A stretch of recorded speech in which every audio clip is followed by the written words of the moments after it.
दोस्तों, पिछले 1 अगस्त को भारत की ऑनरेबल सुप्रीम कोर्ट ने फैसला दिया कि एससी को मिल रहे रिजर्वेशन में सब कोटा बनाया जाए ताकि उन जनजातियों को भी इसका लाभ मिल सके जो इस कोटा सिस्टम में पीछे रह गई है। इसको लेकर पूरे भारतवर्ष में विवाद छिड़ गया है। कुछ लोग कहते हैं कि ये गलत हुआ है और कुछ लोगों ने इसका स्वागत किया है।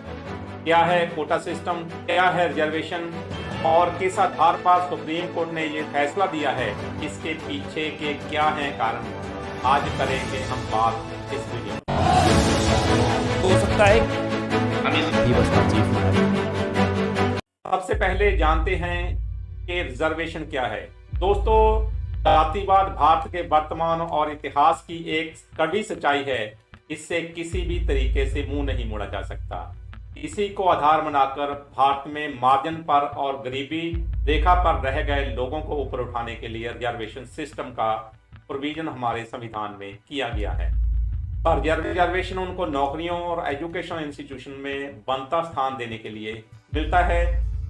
इसमें एससी और एसटी को रिजर्वेशन देने का बेसिस उनके साथ होता हुआ छूआछूत अथवा अनटचेबिलिटी है, जिसने उनको आर्थिक पछड़ेपन की कगार पर पहुंचा दिया है।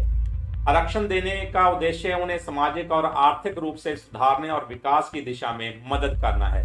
भारत में एससी को आरक्षण देने के कुछ मुख्य कारण ये हैं। पहला कारण है ऐतिहासिक मतभेद। इतिहास में भेदभाव।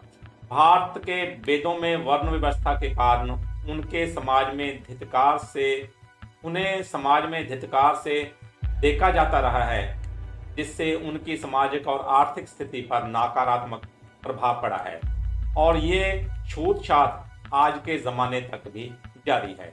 इसका दूसरा कारण है समान अवसर प्रोवाइड करना। आरक्षण के माध्यम से उन्हें शिक्षा और रोजगार के अवसर दिए जाते हैं। तीसरा कारण है रिप्रेजेंटेशन। आरक्षण से एससी को राजनीतिक और प्रशासनिक पदों पर भी प्रतिनिधित्व मिलती है, जो उनकी आवाज को सुनने और उनके मुद्दों को सुलझाने में मदद करता है।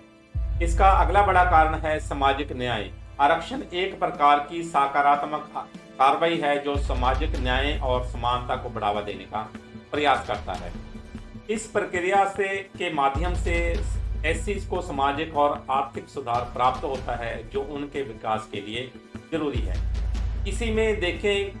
इसी आरक्षण के माध्यम से देखें तो पछड़ी श्रेणी को जो रिजर्वेशन मिलता है उसका कारण उनका आर्थिक पछड़ापन है, ना कि सामाजिक पछड़ापन। एससी एसटी रिजर्वेशन में सुप्रीम कोर्ट ने कह दिया कि स्टेट्स और रिजर्वेशन में सब कोटा बनाएं। इसका आधार किस तरीके से सुप्रीम कोर्ट ने बनाया है, आइए जानते हैं इसके बारे में। सुप्रीम कोर्ट ने ऑब्जर्व किया कि एससी को मिल रहे कोटा सिस्टम से 6000 जातियों में से कुछ जातियों को ज़्यादा लाभ मिल गया और ये लाभ उन्हीं में बार बार सर्कुलेट होता है और बहुत सी जनजातियों को अभी तक लाभ नहीं मिल पाया। जैसे देखें कि एससीज में चमार और रविदासी जाति को ज़्यादा लाभ मिल गया है, लेकिन बाल्मीकि सेंसी जैसी जातियों को अभी भी वो हाशिए पर रह गई हैं। इसको हम एक उदाहरण से समझते हैं। पिछले दिनों बाल्मीकि श्रेणी की 50 पोस्टें जारी हुई। इसको देखें कि 50 वैकेंसी निकलती हैं और अवेलेबल कैंडिडेट सिर्फ 4 होते हैं। इसका मतलब है आज तक 70-80 साल की आज़ादी के बाद भी 50 कैंडिडेट्स हैं उस पोस्ट के लिए पैदा नहीं हो पाए और ये बहुत ही दुर्भाग्य की बात है। अगला बेसिस जो है समानता और न्याय का सिद्धांत है। कोर्ट ने ये सुनिश्चित किया कि आरक्षण नीतियां सामाजिक न्याय और समानता के सिद्धांतों के अनुरूप हों ताकि विभिन्न वर्गों के बीच समान अवसर सुनिश्चित किए जा सकें। सुप्रीम कोर्ट ने यह फैसला देकर भारत की राजनीति में एक पेंडोरा बॉक्स खोल दिया, जिस पर अलग अलग लोगों के अलग अलग विचार हैं। सब कोटा के फैसले पर लोग विभिन्न कारणों से विरोध कर रहे हैं। इसका पहला बड़ा कारण है समानता की भावना। कुछ विरोधियों का कहना है कि सब कोटा लागू करने से समाज में असमानता और भेदभाव बढ़ सकता है और इससे वंचित वर्गों के बीच तनाव उत्पन्न हो सकता है। दूसरा उनका कहना है कि डाटा इसके बारे में अवेलेबल ही नहीं है। नीतियों को लागू करने के लिए उचित आंकड़े और प्रमाण की कमी के कारण लोग ये मानते हैं कि सब कोटा का कार्यान्वयन प्रभावी नहीं हो पा रहा। जब तक कास्ट सेंसस नहीं होता तब तक सब कोटा तय करना मुश्किल होगा। तीसरा बड़ा कारण है कि अपना हिस्सा जाता रहने का डर। इस सब को अगर हम रैशनली ऑब्जर्व करें तो हम देखेंगे कि सब कोटा लागू होने से ज़्यादा लाभ मिल कई जातियों को मिलता हुआ लाभ खत्म होने का भी डर है और वो इसके विरोध में खड़ गए हैं। इन कारणों से विभिन्न वर्गों और संगठनों के लोग इस फैसले पर असंतोष और विरोध जता रहे हैं। वैसे तो अभी भारत में ये रिवाज बन गया है कि कोई भी पार्टी किसी भी विषय पर राजनीति करती है वह तभी बोलते हैं जब उसका उसमें कुछ लाभ होता है, चाहे वह विषय उसे कितना ही खराब ना हो जाए। इस विषय पर भी राजनीति, सब कोटा के विषय पर भी राजनीति शुरू हो गई है।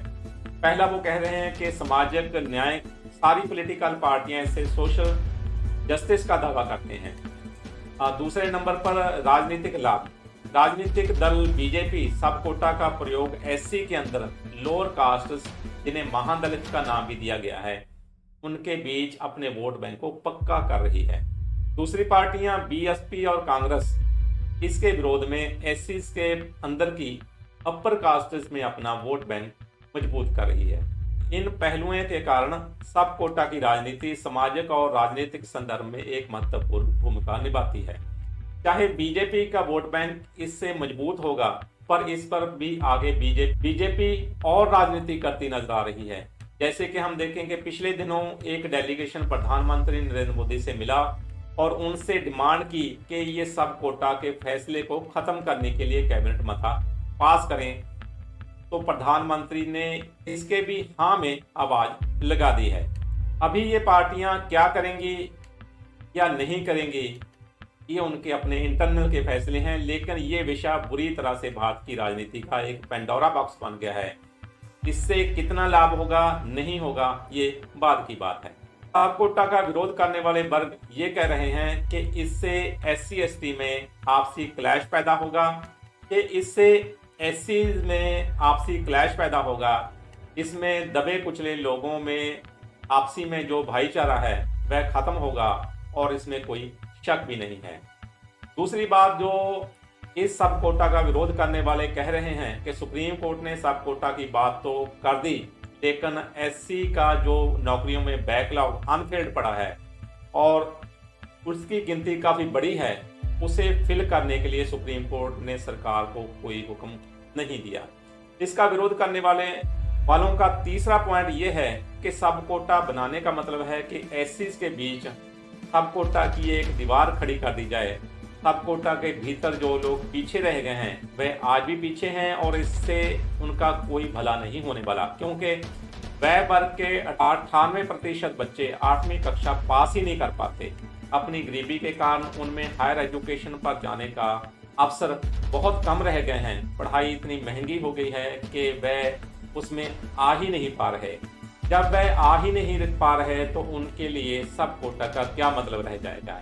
इसके उल्ट सब कोटा में जो पोस्ट खाली रह जाएगी वह ये डी रिजर्व करके उसको जनरल में ले जाने का भी षड्यंत्र जरूर रचा जाएगा। इस फैसले को अगर हम देखें तो एक बात तो हमें माननी पड़ेगी कि सुप्रीम कोर्ट ने इस मामले में ये तो पॉइंट आउट कर दिया है कि रिजर्वेशन में जो लाभ एक बार ले गए हैं ये लाभ उन्हीं में बार बार सर्कुलेट हो रहा है। इस वजह से कुछ जातियां इसका लाभ ज़्यादा ले पाई हैं और कुछ जातियां हाशिए पर रह गई हैं और उनको लाभ अभी भी नहीं मिल रहा। ये एक सराहनीय बात है कि मुद्दे की जड़ तक तो हम पहुंचे हैं। उन जातियों को ऊपर उठाने का काम सब कोटा बनाकर शायद सारे उनके रिजल्ट ना भी ले पाएं। उसके लिए सुप्रीम कोर्ट में ये भी निर्देश देने पड़ेंगे कि जनजातियां एजुकेशन क्यों नहीं प्राप्त कर पाए और उनको एजुकेटेड करने के लिए, उनको नौकरियों में समर्थ बनाने के लिए क्या किया जाना चाहिए और उसके लिए सुप्रीम कोर्ट निर्देश देने चाहिए। तीसरी बात, सुप्रीम कोर्ट को ये भी कहना चाहिए कि जो नौकरियां अभी तक बैकलॉग की खाली पड़ी हैं उनको फिल नहीं किया जाएगा तो इस सब कोटे का क्या मतलब रह जाएगा। इसलिए वह नौकरियां जल्दी से जल्दी भरी जानी चाहिए। दोस्तों, आप इस विषय पर क्या सोचते हैं? अपनी राय हमें कमेंट में जरूर